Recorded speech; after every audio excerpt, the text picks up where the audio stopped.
to bring a new type of news show. New insights, new styles, and new topics every day.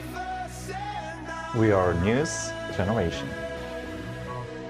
Bring news just for you. It's Friday, November 29th here in Seoul. I'm Song Yujin, and this is News Generation. Today we're joined by Choi Ji. Happy Friday. Happy Friday, and Yoon Sang-yeop. Finally, it's Friday. Finally, it's Friday. Now, both here to speak on behalf of those in their 20s and 30s. So we're going to move on to our main discussion of the day. It's Friday, time to explore topics that resonate with young people around the world. Now, we're living in a time where artificial intelligence is becoming an integral part of our daily lives. And in Korea, this transformation is taking a significant step forward, with a school set to introduce the country's first ever AI textbook starting this year. And just today, the Education Ministry announced 76 of these digital textbooks that have been evaluated and passed their evaluation that will be distributed to the schools starting next month so that they can pick and actually start teaching their students with their textbooks starting the new semester next March. So Ji, can you first tell us more about this AI digital textbook initiative? Sure. So to elaborate on what you've just said, here in the country, the Ministry of Education plans to introduce AI-powered digital textbooks in March next year for the first semester. Now, this initiative will target 3rd and 4th grade elementary students, as well as first year, middle, and high school students in specific subjects. Now, these digital textbooks, accessible via devices like AI-integrated tablets, aim to provide personalized learning experiences tailored to each student's needs. Now, these textbooks will be rolled out in a phased approach, initially covering mathematics, English, and IT. And by 2028, the ministry plans to expand AI digital textbooks to additional subjects, including Korean language, social studies, history, science, and so on. And they're designed to really analyze individual learning styles, interests, and comprehension levels, offering a more customized content to enhance the educational experience for each individual student. Right. So this program, they're going to be implemented to the schools, to the grades that you mentioned, starting next March, which is the start of a new semester. But Sang-yeop, I heard that some schools are already trying out these textbooks. Yeah, that's right. So we are 4 months ahead of actually adopting these digital textbooks. And as you mentioned, there are some schools that are doing a pilot class by adopting AI-driven textbooks already in the class. And currently, there are mixed opinions from both students, parents, and teachers regarding this digital new technologies that we are seeing here in the textbook. And as you can see here on the screen, these digital textbooks are equipped with AI to help and boost students' learning abilities. So there are definitely pros and cons regarding this new technology, which we'll talk more in today's episode. So we're now going to talk about the reaction toward this AI digital textbooks, because this is a big change. Until now, we've been studying at schools with paper textbooks, but now they're going digital. So Ji, I want to first ask you, how are parents and also teachers who are teaching at schools reacting to this change? Well, there's actually been a lot of discussion around this initiative amongst parents as well as teachers, and a coalition of 126 civic groups, which is called the AI Digital Textbook Suspension Joint Countermeasures Committee, has even raised serious concerns, accusing the education minister of abusing authority and ignoring calls to pause the whole project while spending considerable funds on it. Now, in contrast, a survey by the Korean Federation of Teachers Associations indicates that over half of teachers believe AI textbooks could enhance personalized and engaging education. However, still about 25% remain skeptical, concerned about over-reliance on technology, and questioning the actual effectiveness of AI learning tools. And so opinions are really divided at this point. While many see potential benefits in using AI in education, others are quite hesitant to embrace it fully. So I think we, amongst ourselves, should sort of think of whether we're really ready to accept this change fully, or we should just hold them off for now? I think this is a really hard question It because is. we've never seen something like this before. It is definitely a monumental change affecting students, young students. And Tanya, what are some other reactions that you'd like to introduce? Well, in fact, I think we have seen a bit of these kind of changes in the past as we have witnessed during the advent of smartphones. So at the time with the invention of smartphones, many people actually were concerned about students and children's hindrance in their literacy skills and academic achievements as more and more students get used to these written texts that are on the electronic screens. And in fact, there was a survey recently taken by the Korean Teachers and Education Workers Union, and it was revealed that out of 1,800 teachers who had actually used AI textbooks in their class, 94% opposed the adoption of AI textbooks. And even some parents questioned whether it's necessary for their children to be exposed to digital content even in schools. Right, so there are definitely mixed reactions towards the implementation of AI textbooks. On the one side, some are anticipating this change, helping, kind of expecting that this will provide tailored education for students and also boost their effectiveness in studying at school, while others are worrying about the increasing tech reliance of students. Now, both of you are currently teaching, as far as I know, so I want to ask you, from an educator's perspective, where do you stand on this issue? Well, I do quite support the use of digital gadgets to aid students in their learning, because I had the opportunity to attend an international school in Bangkok, Thailand when I was young. Right. And I grew up where we were given tablet PCs to help us develop our digital literacy and enhance learning efficiency. So I remember taking notes with my digital pen on my tablet PC during classes and using various programs. And I think all this experience made me open to embracing new technology. So I think this change will help our students to become more open to technological advancement as well, which is a very necessary skill in this era. However, when it comes to the use of AI, particularly generative AI, I believe that educating students about the proper and beneficial use of these tools should be prioritized, and implementation shouldn't be rushed, because I worry that if it's misused or abused, these technologies could really hinder the cognitive abilities of students or their academic development rather than enhance personalized education. And in particular, in interpretation, I think digital gadget, I'm not quite sure how it can be used, but from the top of my head, I think we can use AI tools perhaps to read the texts in which we could practice like interpretation by hearing them. Something like that. So as long as it's effective and we're trained how to use it properly, I'm for it. And I'm already doing that in my class. Are you? My class. Nice. Then Tanya, I would like to ask you, what do you think about this? Well, I think it depends on the subjects that you're teaching. So if students are learning about language and foreign language, I think AI-driven textbooks would be less of an help, because when it comes to linguistic abilities, I think it's important for students to actually write with their hands rather than writing on electronic tablet PCs. So on the other hand, subjects like biology and history can raise students' interest by actually using AI technology. For example, students can learn more about World War II or French Revolution with the help of vivid images and videos created by AIs. And they will also be able to look inside the human body with AI-generated images. So these features can also motivate students to learn more about these subjects. So you're kind of suggesting using these AI-powered digital textbooks to certain subjects that will help students learn better. Right. So all this debate towards AI digital textbooks, from a broader perspective, it's all about using the latest cutting edge technologies and bringing them to the classrooms. So I want to ask you, have there been similar cases overseas where advanced technologies like AI were introduced and integrated to the classrooms? If so, what were the outcomes? Yeah, well, actually, several countries have actively integrated advanced technologies and have seen successful outcomes from them. So, for example, in Japan, One, the Giga School policy. It was launched in 2019, and it provides one device per student to enhance digital learning.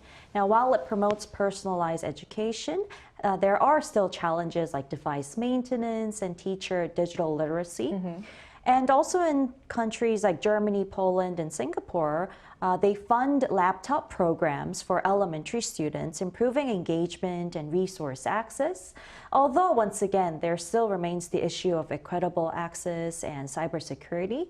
And also in the US, digital textbooks on a federal level have personalized learning experience, and they've actually shown to improve the efficiency and accessibility or the academic development of students as well. And last but not least, in Australia, some schools use educational platforms with AI to track student progress and adapt materials, although once again, they do require significant teacher training as well as student training and investment in infrastructure. I think that the example you mentioned about Australia, that's quite similar to what Korea is starting to do for next year.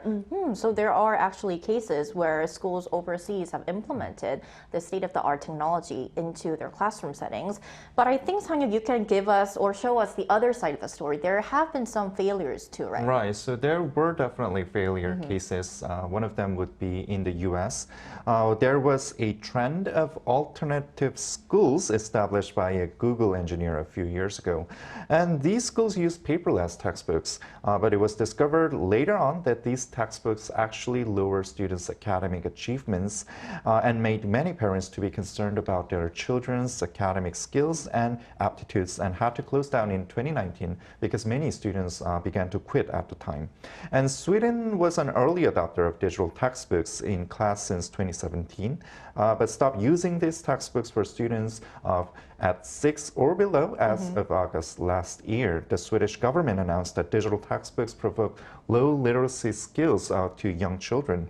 And other European states like France, Italy, and Finland are also implementing policies to ban digital devices in class. I see. Now, as we're talking about and looking at examples overseas, we also asked our viewers whether they support or oppose the introduction of AI-powered textbooks. And here's what they said. So we conducted a survey on our Arirang.News YouTube channel from November 22nd to 27th with the question, what's your take on AI-powered digital textbooks in schools? 72% answered requires caution, while 28% chose they are welcoming and they think that this change is inevitable. Let's look at some opinions. I believe these textbooks should be reviewed by human experts before being distributed. That's why I think a cautious approach is essential. Another opinion, it needs to be handled with extreme care and caution. Brilliant if done correctly, dangerous if not.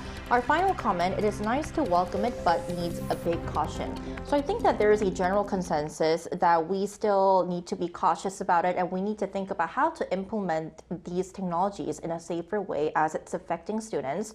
For more insights now, we're going to invite a parent to our talks after a short break.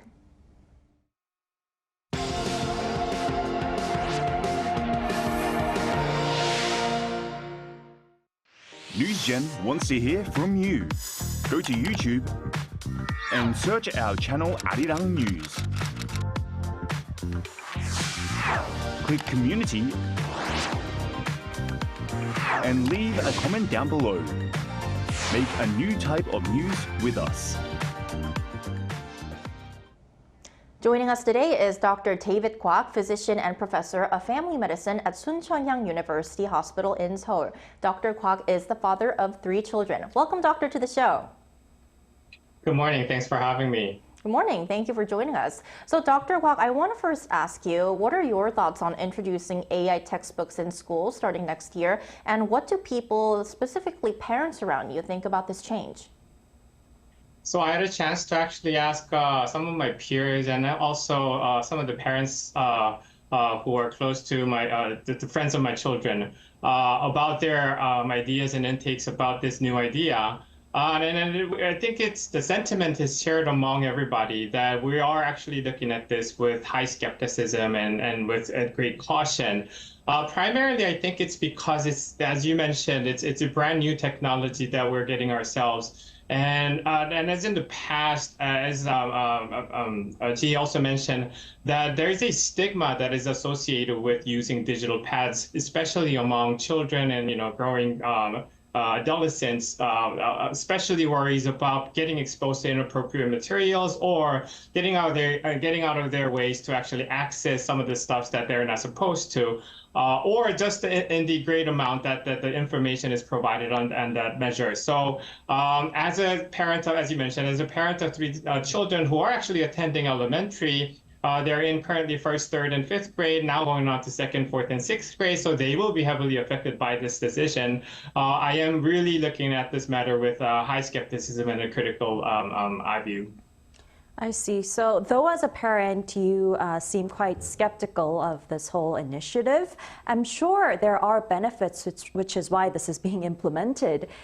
In your view, what are some of these benefits and potential drawbacks, the biggest drawbacks of using these sort of AI textbooks? Well, obviously, there's going to be pros and cons, and I'm not denying there will be much pros, and probably the reason why the decision makers decided to actually implement this in the first place. Obviously, there will be such efficacy in conveying information. As we know, even the AI part or the digital realm of the digital pads they're going to be using is so easy to convey all these massive levels of and amounts of information to people who are accessing it. So as you've also mentioned, in geography classes, in world history classes, they'll be supplemented with a lot of, pictures, motion pictures, the details about the history. So I do feel that in that regard, it'll be a very effective and efficacious measure in being supplied to educational situations. And also, I think by using the digital method, it'll create the equal opportunity to everybody who's accessing it, because it'll be uniformly distributed to every children who, being access of the pads, regardless of their socioeconomic background, all the children will have same source of information. But then there's also worries about the cons. I think the conformity in the format that it'll be supplied may create not so much of equality, but equity. These are very two important words that are being brought up very easily these days. We want a source of education where it creates equal opportunity, but not so much of equity in the end. So we're worried about that. But then education itself is not solely about transferring information, but it also involves dexterity, for example. You have to draw some stuff, you have to write out some stuff, and then actually, even in medicine, there's knowledge that the people actually learn, not by solely working in your brain, but also moving it out on your hands and also moving it on your body. So education in the holistic regard, it doesn't only get confined to transferring information. And then also in education, especially among younger children, it's not just about also teaching them stuff, but it is also potentiating them to actually think about larger stuff, dream about, and have becoming to have aspirations for their future, and etc. I think in that regard, digital methodology will not suffice to sort of cover all of those aspects in education. Okay, thank you, Dr. Kwok, for making that important points. Then how can students, parents, and teachers prepare for these digital devices in class, or how can they actually maximize the potential of AI-powered textbooks? So I think the best measure, well, in my personal mind, is to actually implement it as a supplementary measure, not so much a replacement for the original type of textbooks. But as a parent and also as an educator myself, I think the best deal to do is to really get involved in the whole educational system. Watch what your children are doing, watch what your students are doing, and get deeply involved in their whole educational progress so that you know what they're going through, what they're experiencing. Also let them know it is a limitation of information that it can provide. Also, secondly, I think, encounter, association is a very critical part of education. So we should strongly encourage the students to actually associate with themselves and also as teachers and among peers, get involved, conversate, associate, and also interact with each other, because that whole progress and process will be a much bigger education than just the conveyance of the information through the digital paths itself. Definitely. All right, Dr. Wok, thank you so much for sharing your thoughts today. Hope you have a lovely weekend. You too. Thank you very much. Thank you. Thank you. Right, so ending off our discussion today, as we've mentioned several times on NewsGen, embracing advanced technologies like AI is no longer optional. It's a reality we must adapt to. And that being said, I think it's crucial not to let technology control us, but for us to harness it in ways that benefit us.